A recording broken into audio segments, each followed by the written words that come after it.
বাংলাদেশের ইতিহাসে প্রথমবারের মতো হতে যাচ্ছে সবচেয়ে বড় তেল শোধনাগার। কক্সবাজারের মাতারবাড়িতে এবার গড়ে উঠছে এক বিশাল পেট্রোকেমিক্যাল কমপ্লেক্স, যেখানে বছরে শোধন করা যাবে 15 থেকে 20 মিলিয়ন মেট্রিক টন অপরিশোধিত তেল।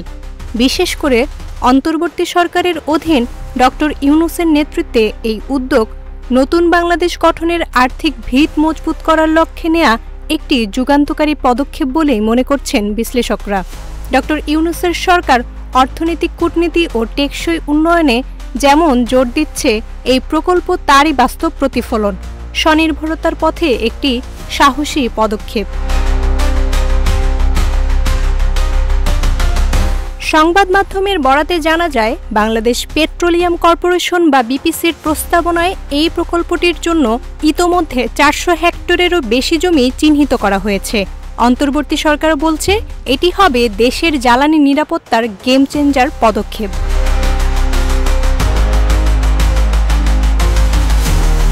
দেশে এখন যে পরিমাণ তেল চাহিদা রয়েছে তা 2031 সালে গিয়ে দাঁড়াবে 10 মিলিয়ন টনে, আর 2041 সালের মধ্যে সেটা হয়ে যাবে প্রায় 13 মিলিয়ন টন।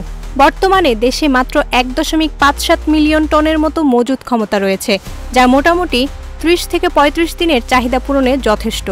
এই ঘাটতি পূরণে তাই মাতারবাড়ি তেল বিপ্লব এর রূপরেখা। প্রস্তাবিত এই কমপ্লেক্সে শুধু তেল শোধন নয়, থাকছে উন্নতমানের টেকনিক্যাল ল্যাব, জ্বালানি পরীক্ষাগার এবং স্যাটেলাইট ভিত্তিক সংযোগ, যার ফলে এসপিএম পাইপলাইনের মাধ্যমে সরাসরি অপরিশোধিত তেল আনলোডিংয়ের সুবিধা মিলবে। এই প্রকল্পে আগ্রহ দেখিয়েছে জাপানের উন্নয়ন সংস্থা জাইকা। তারা সম্প্রতি জুন ও জুলাইয়ে 2টি বৈঠকে অংশ নেয় এবং ইতিবাচক মনোভাব জানায়। অন্যদিকে ইতিমধ্যেই পাওয়া গেছে বিদেশি বিনিয়োগকারীদের আগ্রহ। পাশাপাশি stern refinery limited URL unit 2 এর কাজও চলছে, যেখানে আরও 3 মিলিয়ন টন অপরিশোধিত তেল পরিশোধনের লক্ষ্যমাত্রা ধরা হয়েছে।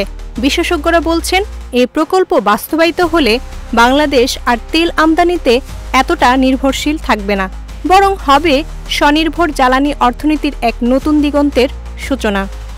জান্নাতুল মাওয়া অর্পিতা, প্রজন্ম 24।